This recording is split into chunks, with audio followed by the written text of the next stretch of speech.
بسم اللہ الرحمن الرحیم۔ یہ عائشہ کے معلق قصیدے کا آخری حصہ ہے جس میں اس نے اپنے جانور کی تعریف کی ہے اور کہتا ہے کہ میں شکار کے لیے صبح سویرے جاتا ہوں جبکہ مرغ آواز دیتا ہے۔ اتنے صبح سویرے میں شکار کے لیے جاتا ہوں، ایک ایسے سواری پہ سوار ہو کے جاتا ہوں جو کہ نوجوان ہے، متحرک ہے، تربیت یافتہ ہے، ربیع النسل ہے اور بہت زیادہ دودھ دینے والی اونٹنیوں نے اس کی پرورش کی ہے۔ اور اسی کے ساتھ ساتھ میرا جانور، میرا اونٹ، اس کے بدن گھٹیلی بدن والا ہے، اس کے گوشت بھرے ہیں اور اس کی پسلیاں بھری پوری ہیں، لمبا ہے، ڈیل ڈول والا ہے، اس کے اعضاء مضبوط ہیں، اس کے پیٹ کا اوپری حصہ جیسے مثل ایسا ہے جیسے کہ وہ بٹا ہوا ہے۔ اور کہتا ہے کہ میرا اس کی نگرانی کرنا، دنوں رات میں اس کی نگرانی کرتا ہوں اور میرا اس کی نگرانی کرنا اس کو ضائع نہیں ہونے دیتا، یعنی بیکار نہیں جاتا، بلکہ ایسے نگرانی اور حفاظت اور تربیت کے نتیجے میں ایک شیر کے مانند اونٹ تیار ہوتا ہے جو کہ ہموار اور ریگزاروں میں دوڑتا ہے اور جو آنکھ کو خیرہ کر دیتا ہے، آنکھ کو آسودہ کر دیتا ہے۔ ہر حال میں وہ آنکھوں کو بھلا لگتا ہے، چاہے وہ دوڑ رہا ہو یا وہ اس میں لگام لگائی گئی ہو یا بے لگام کا ہو، یا پھر وہ ناز و تکبر کے ساتھ اپنے ایک کھر کے سہارے کھڑا ہو۔ آگے کہتا ہے فَعَدَوْنَا بِمُهْرِنَا إِذْ غَدَوْنَا قَارِنِيهِ بِبَازِلٍ زَيَّالٍ۔ عَدَا یادو کے معنی دوڑنا، باب نصر ہے، مہرن یعنی نوجوان اونٹ، قرنا باب نصر سے ہے، ملانا، باندھنا، جوڑنا، بازل بزلہ باب نصر اونٹ کا جوان ہونا اور بازل صفت ہے جمع بوازل، زیال لمبی دم والا۔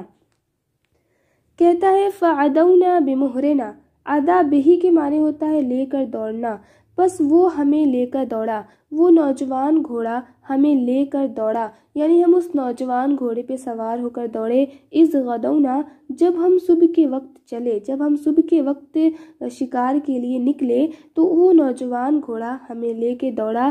قارنی ہے ببازل زیال، یہ حال واقع ہوا ہے اپنے ساتھ لمبی دم والے، اچھی عمر والے یعنی نوجوان گھوڑوں کو ملاتے ہوئے۔ وہ نوجوان گھوڑا ہمیں لے کے دوڑا جب ہم صبح کے وقت نکلے، اپنے ساتھ لمبی دم والے نوجوان گھوڑوں کو شامل کر کے ان کو ملا کے، یعنی جب ہم صبح کے وقت شکار کے لیے نکلے تو وہ نوجوان گھوڑا اپنے ساتھ اچھی عمر والے، لمبی دم والے گھوڑوں کو اپنے ساتھ لے جا کے ایک پورا قافلہ بنا کے، ایک جماعت بنا کے وہ ہمیں لے کے دوڑا، یعنی ہم اس کی پیٹھ پہ سوار ہو کے دوڑے۔ مستخفاً علی القیاد زفیفاً تم حسناً فصار کالتمثال۔ مستخفن، استخفہ کے معنی ہلکا سمجھنا، اور یہاں پہ یہ آیا ہے پھرتیلا، چھریرے بدن والا۔ خفیف الروح اس شخص کو بولتے ہیں جو ہر وقت چلبل کرتا رہتا ہے، تو اسی طرح یہاں پہ مستخف جو ہے یہ اس گھوڑے کے پھرتیلے پن کے لیے استعمال ہوا ہے۔ قیاد بولتے ہیں جانور کو کھینچنے کی رسی، زفیف ہلکا پھلکا تیز رفتار، اور تمثال یعنی مجسمہ، مورت۔ کہتا ہے کہ اس گھوڑے کی تعریف کرتا ہے کہ وہ گھوڑا مستخفاً علی القیاد ہے، یعنی لگام لگنے کے باوجود وہ پھرتیلا ہے۔ وہ گھوڑا مستخفاً علی القیاد ہے یعنی لگام لگنے کے باوجود بھی وہ پھرتیلا ہے۔ یہاں پہ علی جو ہے وہ بمعنی مع ہے، یعنی لگام لگنے کے ساتھ، اس کے اوپر لگام لگی ہوئی ہے لیکن پھر بھی وہ چھریرے بدن والا ہے، وہ پھرتیلا ہے۔ کہ ایک اور صفت بتائی کہ وہ زفیف ہے یعنی تیز رفتار ہے، تم حسناً حسن میں مکمل ہے، فصار کالتمثال وہ بالکل مورتی جیسا خوبصورت ہے، مورتیوں جیسا خوبصورت ہے۔ معشوق کو بت سے تشبیہ دیتے ہیں اس کی حسن میں کمال لانے کے لیے، یعنی وہ مکمل خوبصورت ہے۔ جیسے کسی کا شعر ہے کہ دل ہے مندر تم اس کی مورت ہو، ہائے تم کتنی خوبصورت ہو۔ کہتا ہے کہ مستخفاً علی القیاد زفیفاً تم حسناً فصار کالتمثال، کہ وہ نوجوان گھوڑا ہمیں لے کے دوڑا جب ہم صبح سویرے نکلے اپنے ساتھ نوجوان لمبی دم والے گھوڑوں کو ملا کے، اور وہ گھوڑا لگام لگنے کے باوجود ہلکا پھرتیلا ہے اور تیز رفتار ہے، حسن میں مکمل ہے، بہت ہی خوبصورت ہے، اور وہ مثل مورتی کے ہے۔ حسناً جو ہے یہ تمیز واقع ہوا ہے۔ آگے کہتا ہے فَإِذَا نَحْنُ بِالْعُحُوشِ تُرَعِي صَوْبَ غَيْثٍ مُجَلْجَلٍ حَتَّالِ، عہوش نیل گائے کو بولتے ہیں، واحد وحشن، اور تراعی رعا کے معنی دیکھنا، صوب بارش، غیث کے معنی بادل جمع غیوث، مجلجل گرجنے والا بادل، مسلسل برسنے والا بادل، اور حتال زور سے بڑی بوندوں سے برسنے والی بارش، تیزی سے گرنے والا برسنے والا بادل۔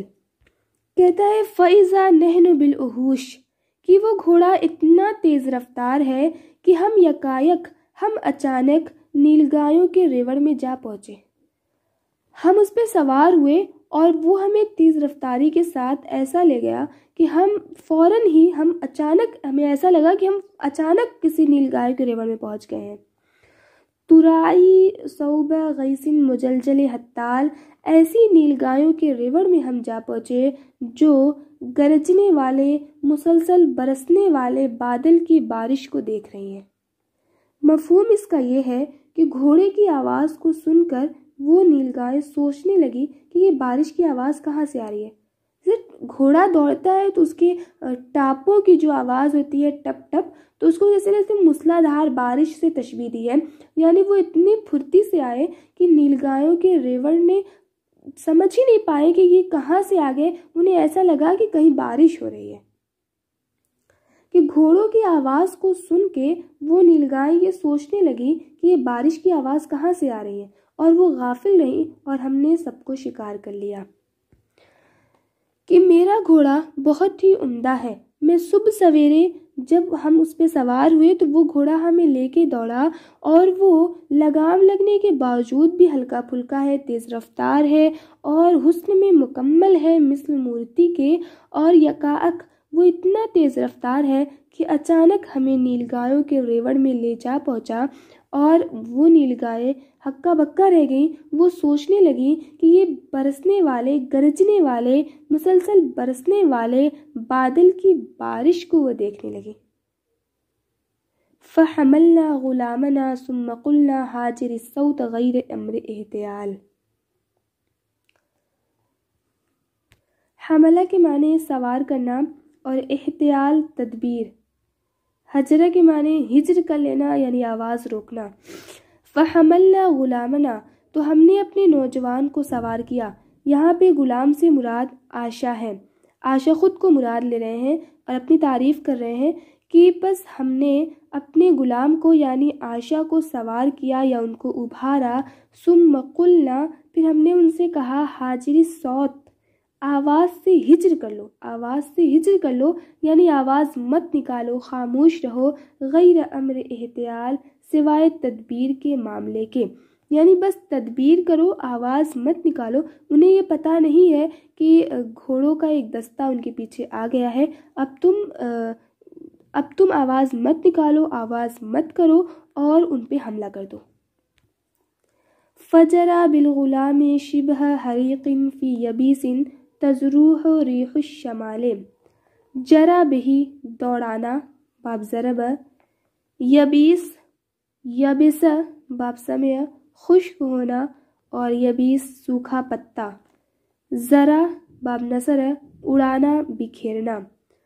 فجرا بالغلام، جرا کا فاعل گھوڑا ہے، پس وہ گھوڑا غلام کو یعنی عائشہ کو لے کے دوڑا، شبہ حریقن، شبہن یعنی مشابہ، آگ کے مانند، فی یبیسن جو خشک پتوں میں سوکھے پتوں میں ہو، تزروح ریح الشمال، شمال شمالی ہوا،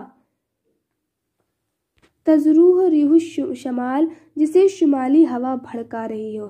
کہتا ہے کہ وہ گھوڑا اس غلام کو یعنی عائشہ کو لے کے دوڑا اتنی تیزی سے جیسے کہ خشک پتوں میں آگ لگ جائے، جسے شمالی ہوا بھڑکائے، یعنی جس طرح شمالی ہوا کہا کیونکہ شمالی ہوا بہت تیز چلتی ہے، جیسے خشک پتوں میں آگ لگ جائے اور شمالی ہوا اسے آگ کو ہوا دے اور آگ بہت تیزی سے بڑھتی ہی چلے جائے، اسی طرح وہ غلام اسے لے کر دوڑا۔ مفہوم یہ ہے کہ بہت تیزی کے ساتھ وہ گھوڑا اس غلام کو لے کے دوڑا۔ بین عیر و ملمع و نحوز و نعام یردن حول الریال۔ عیر بولتے ہیں گدھا، جمع عیور، ملمع باب افعال سے ہے، المع کے معنی ہوتا ہے بکری کا دم اٹھانا جس سے معلوم ہو کہ وہ گابن ہو گئی ہے۔ نحوز موٹا گوشت، واحد نحز یہاں پہ موٹا جانور ہے، موٹا تگڑا جانور۔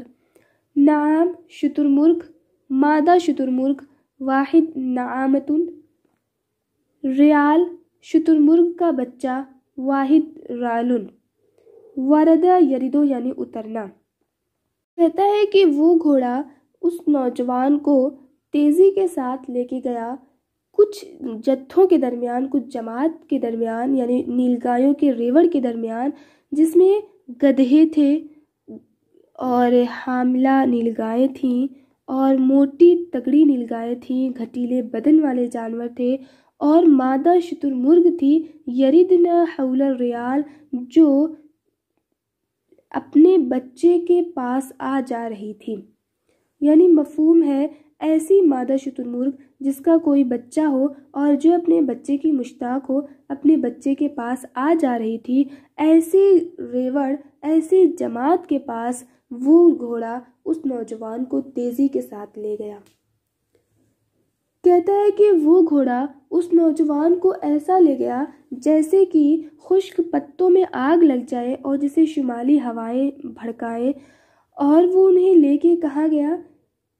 ایسی نیلگایوں کے پاس، ایسی جماعت کے پاس لے گیا جس میں گدھے تھے، حاملہ نیلگائیں تھیں اور گھٹیلے بدن والے موٹی جانور تھے، یعنی تندرست جانور تھے، اور مادہ شتر مرغ تھی جو اپنے بچوں کے پاس آ جا رہی تھی۔ یعنی یہ کہ وہ گھوڑا ہمیں عمدہ قسم کے جانوروں کے پاس لے گیا۔ آگے کہتا ہے لم یکن غیر لمحۃ الطرف حتی کب تسعا یعتامھا کالمغالی۔ لمحۃ الطرف یعنی پلک جھپکنے کے برابر، کب باب نصرہ سے ہے اوندھا کر دینا، اعتام عمدہ مال چھانٹ لینا، منتخب کرنا، عین یہ میم مادہ ہے اس کا، اغالۃ گرا قیمت پر خریدنا۔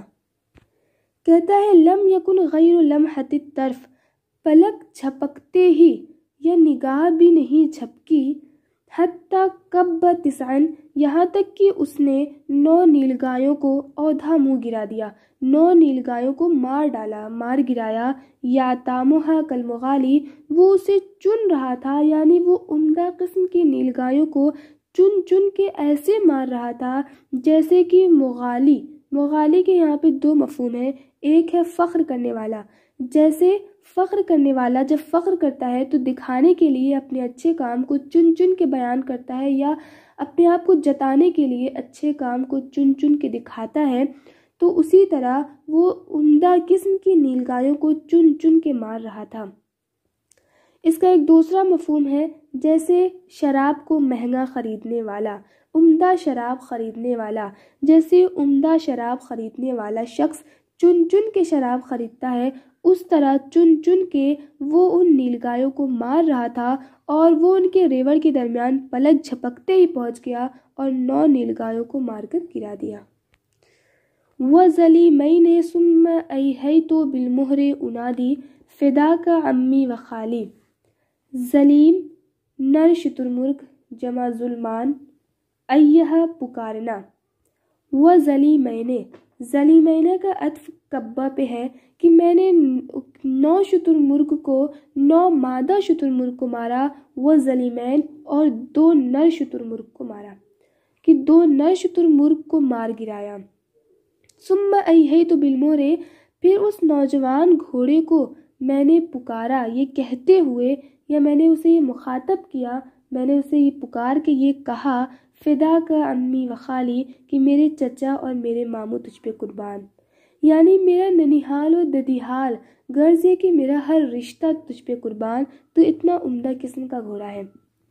وَزَلَلْنَا مَا بَيْنَ شَاوٍ وَذِي قِدْرٍ وَسَاقٍ وَمُسْمِعٍ مِحْفَال۔ محفال بولتے ہیں تیز آواز کو، اور یہاں پہ یہ محفل کے لیے آیا ہے۔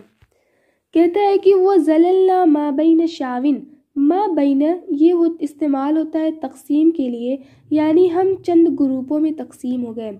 وہ زللنا ما بین شاون کہ ہم تقسیم ہو گئے، کچھ لوگ بھوننے والے ہو گئے، وذی قدرین، اور کچھ ہانڈی والے ہو گئے، ہانڈی والے یعنی شوربے والے، قورمہ بنانے والے کچھ لوگ ہو گئے، وساقن کچھ لوگ شراب پینے والے ہو گئے، پلانے والے ہو گئے، ومسمعین محفال اور کچھ گانا سنانے والے، محفل جمانے والے لوگ ہو گئے۔ یہ عیش و عشرت کی تصویر اس نے کھینچی ہے کہ ان عمدہ قسم کے جانوروں کو شکار کر کے ان کو ہم اپنے یہاں لائے، تو ہم نے ایک طرح سے اس کے محفل سجائی، اور اتنا زیادہ افراد تھی گوشت کی کہ جس کی جو مرضی وہ ویسے ہی کھا رہا تھا۔ کوئی اسے بھون کے کھا رہا تھا، کوئی ہانڈی میں شوربہ بنا کے کھا رہا تھا، تو کوئی ایسا تھا جو شراب لوگوں کو پلا رہا تھا، پی رہا تھا، اور کچھ لوگ گانا سنا رہے تھے اور محفلیں بنا رہے تھے۔ ہم چند گروپوں میں تقسیم ہو گئے۔ فی شباب یسقون من ماء کرم عاقدین البرود فوق الاوالی۔ کرم انگوری شراب، عقدہ یعقد گرہ لگانا باندھنا، برود دھاری دار یمنی چادر، واحد بردن، اوالی واحد عالیہ نیزہ۔ فی شبابن ایسے نوجوانوں میں، یہ ایسے نوجوانوں کی محفل تھی جنہیں انگوری شراب پلائی جا رہی تھی، عاقدین البرود فوق الاوالی، اور جو نیزوں کے اوپر چادروں کو باندھے ہوئے تھے تاکہ ان کو دھوپ نہ لگے اور شراب آرام سے پئیں، یعنی سائے میں بیٹھ کے شراب وہ لوگ پی رہے تھے۔ اس کا ایک مطلب یہ ہے کہ ہم چند گروپوں میں تقسیم ہو گئے، اور کچھ لوگ گوشت بھون رہے تھے، کچھ شوربہ بنا رہے تھے، اور کچھ شراب پلا رہے تھے، کچھ گا رہے تھے، اور یہ ایسے نوجوانوں کی جماعت تھی، ایسے نوجوانوں کا جتھا تھا جنہیں انگوری شراب پلائی جا رہی تھی، اور وہ نیزوں کے اوپر چادر کو باندھے ہوئے تھے تاکہ انہیں دھوپ نہ لگے۔ اور عاقدین البرود فوق الاوالی یہ کنایا ہے تشمیر سے بھی۔ تشمیر بولتے ہیں چادر کو کندھے پر لپیٹنا، یعنی جو دھاری دار یمنی چادروں کو اپنے کندھوں پر لپیٹے ہوئے تھے۔ یہ اس وقت کا فیشن تھا، یعنی وہ بہت ہی تیار عمدہ قسم کے محفل بنائے ہوئے تھے، بالکل تیار تھے، اور ایسی نوجوانوں کی جماعت تھی، ایسی نوجوانوں کی محفل تھی جنہیں انگوری شراب پلائی جا رہی تھی۔ ذاک عیش شہدتہ ثم ولا کل عیش مسیرہ للزوال۔ کہتا ہے کہ یہی وہ زندگی ہے، یہ وہ عیش و عشرت کی زندگی تھی جو میں نے گزاری۔ ثم ولا پھر یہ عیش و عشرت کی زندگی اس نے مجھ سے منہ پھیر لیا۔ کل عیش مسیرہ للزوال، ہر زندگی کا انجام زوال، فنا اور مٹنا ہے۔ یہ اس نے بہت ہی عمدہ بات کہی ہے، اپنی زندگی کی پوری تصویر کشی کی ہے جو اس نے زندگی گزاری۔ عشق بازی، گھوڑ سواری، فوج کشی، شکار کرنا، پکنک کرنا، پارٹی کرنا، گھومنا، سب ادھر ادھر جانا، پوری زندگی کی تصویر کشی کرنے کے بعد کہتا ہے کہ اس عیش و عشرت کی زندگی، یہ عیش و عشرت کی زندگی یہ میں نے گزاری ہے۔ پھر یہ عیش و عشرت کی زندگی اس نے مجھ سے منہ پھیر لیا۔ کہتا ہے کہ زندگی کیسی بھی ہو، ہر زندگی کو، ہر عیش و عشرت کو زوال آنا ہے، ہر عیش و عشرت کو فنا ہونا ہے۔ کل نفس ذائقۃ الموت۔ چاہے انسان دنیا میں کیسے بھی رہ لے، اسے ایک نہ ایک دن اللہ کی طرف جانا ہے۔ اللہ تعالیٰ فرماتا ہے وَإِلَيْنَا مَصِيرٌ، ہماری ہی طرف تمہارا ٹھکانہ ہے۔ الحمدللہ عائشہ کے معلقہ مکمل ہوا، اور مجھے امید ہے کہ آپ کو تمام چیزیں سمجھ میں آ گئی ہوں گی، اور اگر نہیں سمجھ میں آئی ہیں تو آپ کمنٹ باکس میں جائیں اور اس میں سوال کریں، میں آپ کے اشکال کو دور کرنے کی پوری کوشش کروں گی، اور امید ہے کہ آپ آگے بھی مجھے ایسے سپورٹ کرتے رہیں گے۔ آپ ایسے ہی ویڈیو کو شیئر کریں، کمنٹس کیا کریں، اور لائک بھی کیا کریں، اور سبسکرائب بھی۔ جزاکم اللہ خیر۔